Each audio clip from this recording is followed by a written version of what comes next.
questions. The first one was about the SEO. Danny, you said you guys used an agency.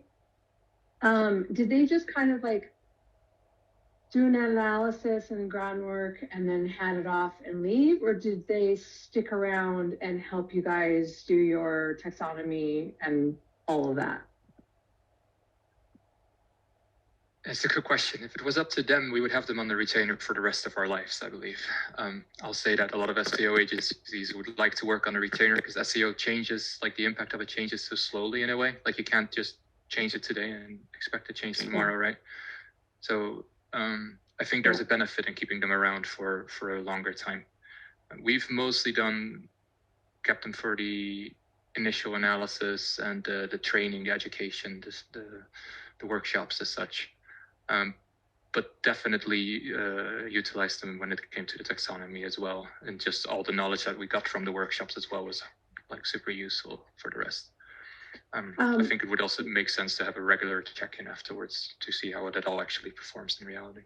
Yeah.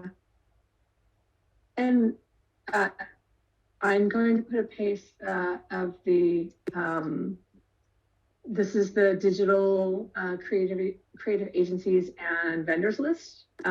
Maybe you could add the name of the agency you use to the vendors list. Sure. I don't know if you guys worked in English or not, since you were using multiple languages. But if they do work in English, I would definitely be interested in that information. And I have one more question, if I could sneak it in. It was about insights. Svena, you mentioned that just something at the end. I didn't catch all of it, but on insights, are you guys using GA4? Are you still on Universal? And did you use the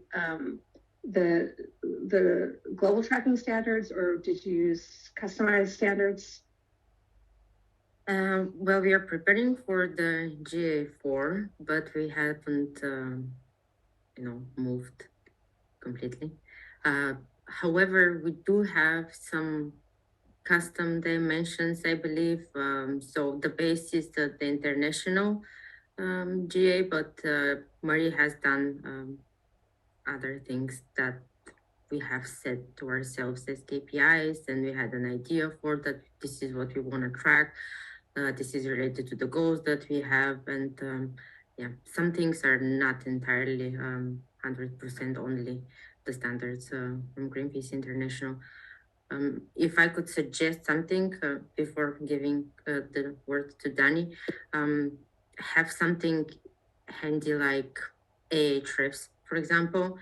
This was very useful for whenever we had to figure out how exactly do we want to phrase the high-level names, the deep dive topics, what are the keywords that we really want to rank on, and just to, check temperature with what people are looking for and what are we thinking they're looking for. So that was a very, very helpful tool that we are using ongoingly. And pass you on to Danny.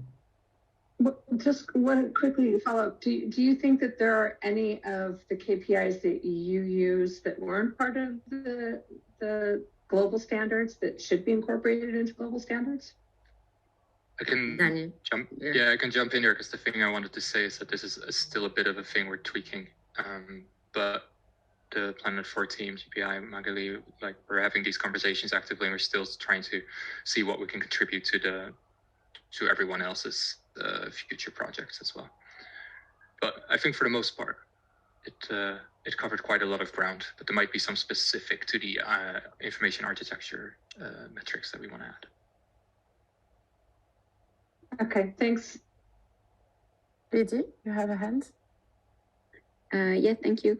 I wanted to ask GP Brazil, I think they left, but about 1 year after, what are the results of the new, hi Renata, the new informational architecture, and how much SEO improved, or any other offices that already did the implementation?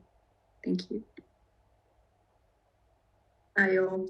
Probably Rick was the most right person to talk about SEO, but I will try to bring my experience.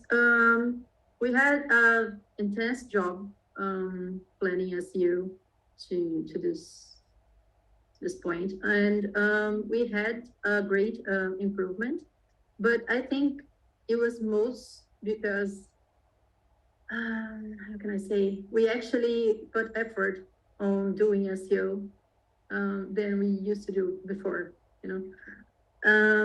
I just wanted to add something about the GA, especially the GA4. A special point you may have attention is that if you will bring the petition pages to the new IA, it's important to use the new add-on for Gravity Forms.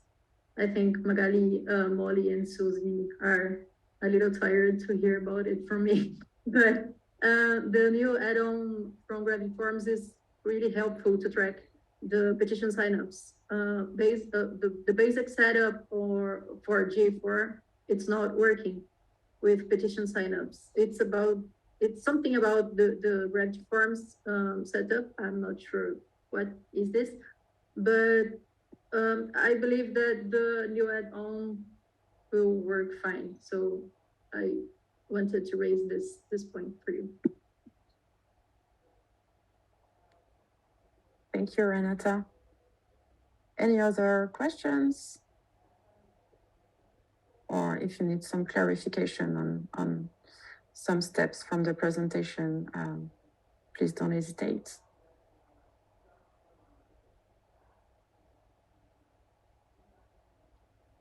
Could I just take a quick moment to say thank you, Magali, to everyone here from the P4 team, because you provided so much guidance and so much templating for this whole process. It's really been invaluable in order to even get started and wrap our heads around, like, okay, what's going to be needed? Like, where do we even begin? All we knew was that we wanted to visit SEO, but then the pilot came along. It's like, okay, this actually ties in together all quite well. And that puzzle is well managed on your end. So.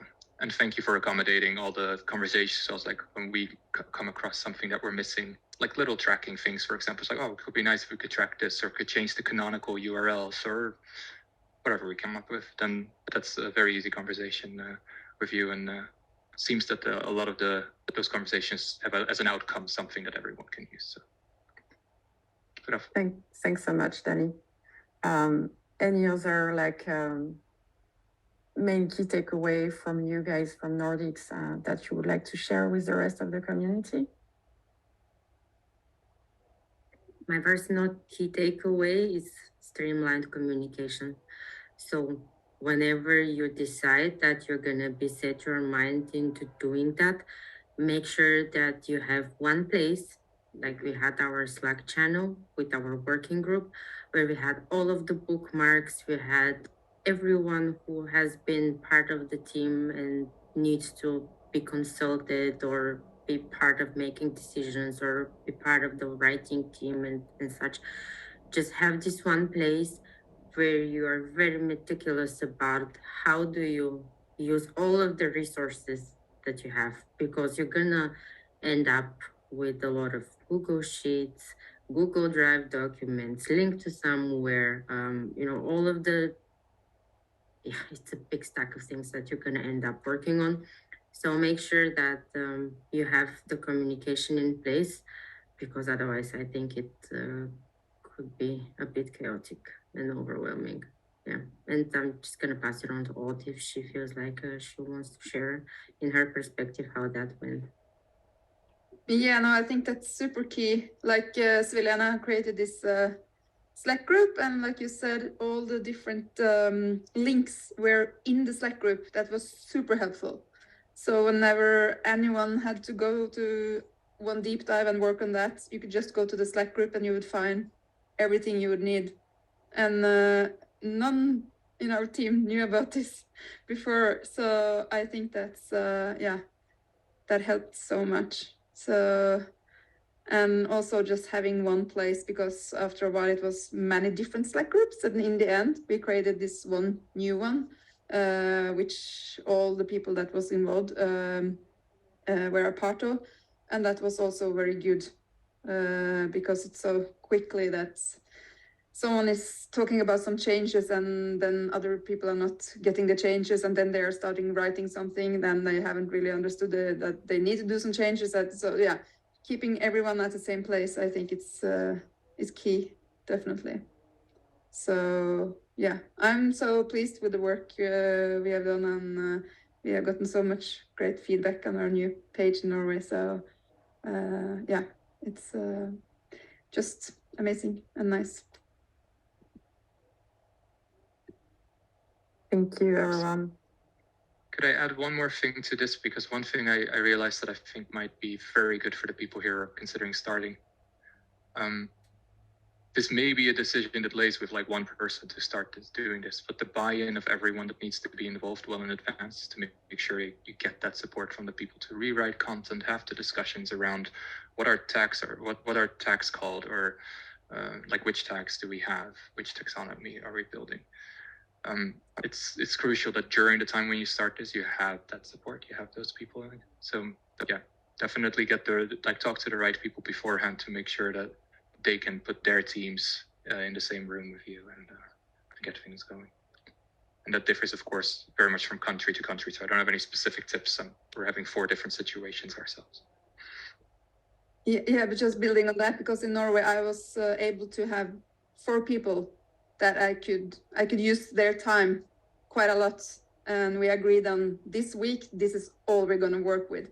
So I think that was crucial for us, at least, to be able to finish up for the deadline before we started to implement. So having like a P4 group would be key, I would say. Yeah.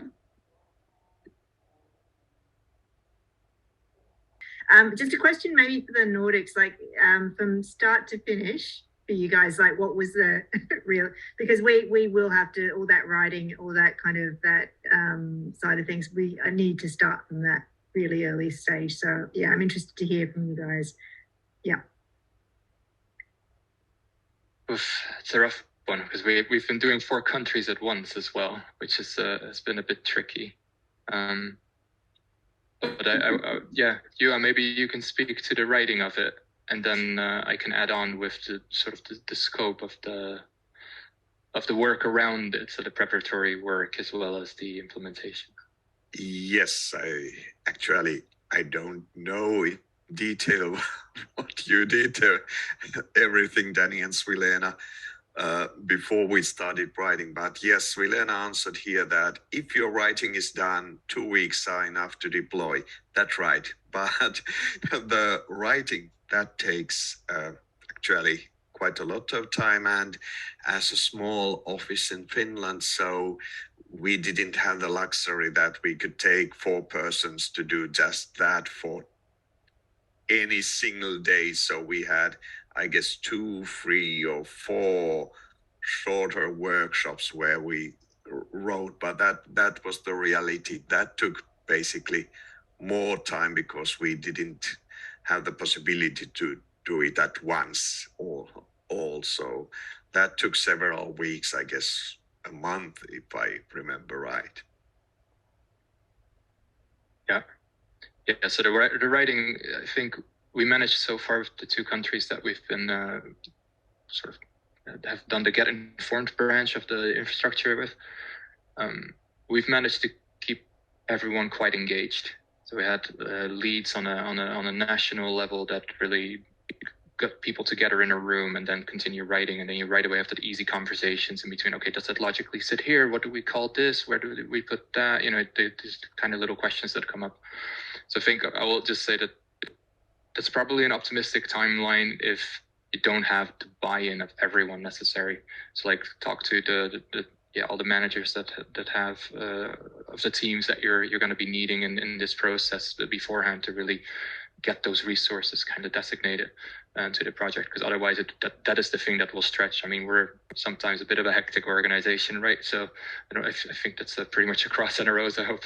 And I'm not just talking down on Nordic here, but it can get quite hectic and people dive into campaigns, right? So you lose people real quick. So having that commitment really helped. And then it's indeed quite streamlined. I think the taxonomy bit is probably the thing that comes back and back and back. So that's something that yeah, that can use a bit of preparation. Maybe that takes a couple of weeks. Then the writing could be a month, and then the implementation could be done in 2 weeks. So it's an optimistic timeline, but it's possible if everyone's committed. Yes, Thanks so and just much. have in mind when I said 2 weeks, that means 2 weeks full time. It's not like we're just gonna do 2 hours today and then we're gonna go to something else. It's a full commitment of 5 to 6 people for 2 weeks. So you don't have to be so tough on yourself. And if you don't have any particular deadlines that you need to chase, then leave yourself a lot more time. It's just as Danny said, for us, things are pretty tight because we had to go and multiply that by 4 times. So, yeah. Thank you all. Yes, Amy, go ahead. Right, thank you, Magali. Thank you to the team as well for the presentation. May I ask to the Nordics teams as well, upon maybe evaluation, piggybacking on the question of getting buy-in, what do you think has been the biggest change before and after the implementation? Either if you see it as a success or kind of like, yeah, what would really change in your opinion from this implementation? So maybe it would be a good input for us also to get a bigger buy-in from our office as well. So I'm just curious about that.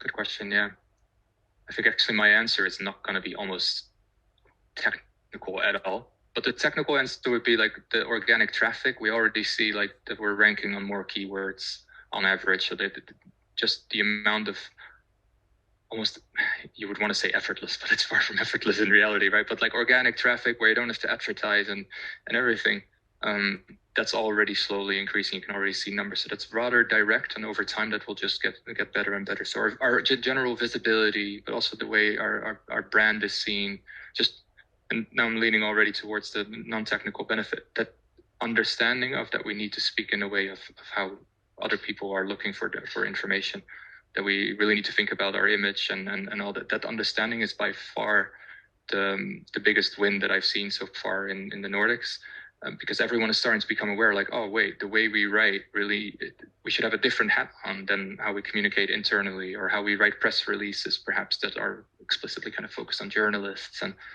I think that's the biggest win, and maybe also a bit even towards the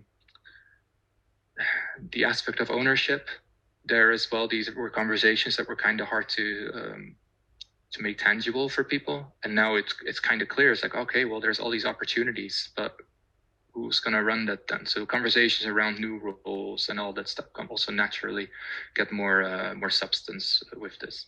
So perhaps that's more of interest to managers, that on the strategic level, basically, it gives a lot of insight.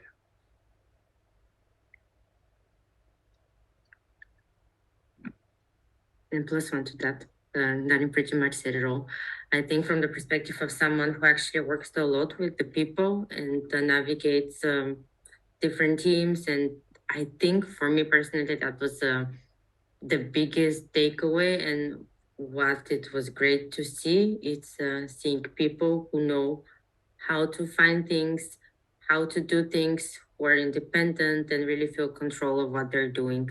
And it's not like you just write a piece and you let it be, and then you never ever again think about it as it exists. Now I feel with the whole content inventory and the work that we did when we actually sit and retagged and updated the categories and everything, you kind of get to see, okay, so we have this is outdated, we want to change it. So it's like really this initiative that you see people being excited about their past work.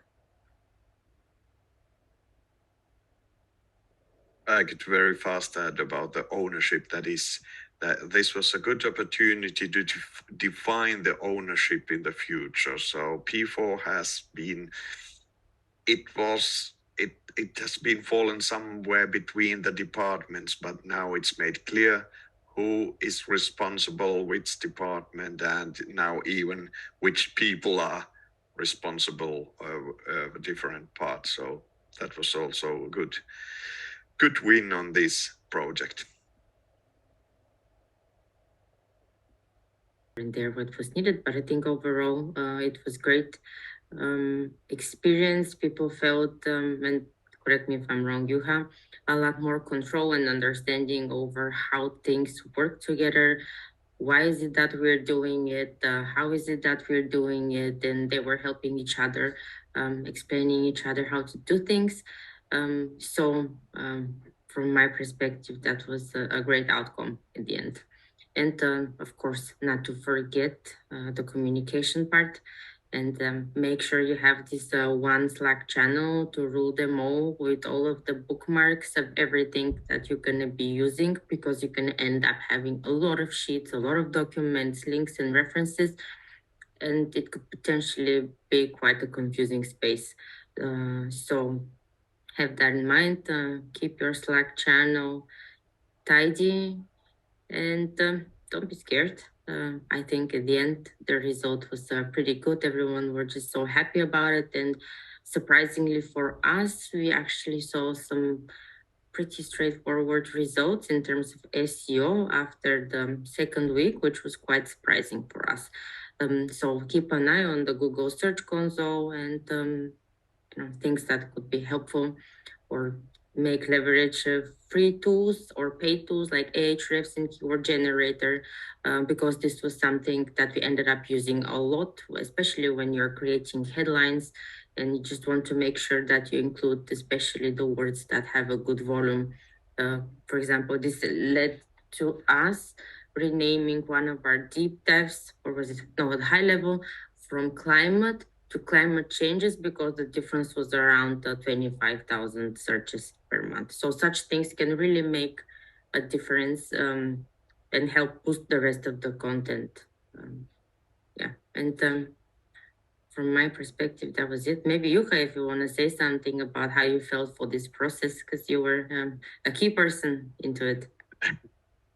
Yes, thanks. And we had the wonderful luxury that we had this technical assistance from Svilena and Danny, and that is absolutely crucial. So we can say that we had kind of two teams, the writers and then Svilena, that had the overall picture and was guiding us step by step and saying that today we need to do this, you are lacking this particular part, which we just didn't notice that, oh, oops, we haven't done that. So that is absolutely crucial, that there is a person that can lead you through the process.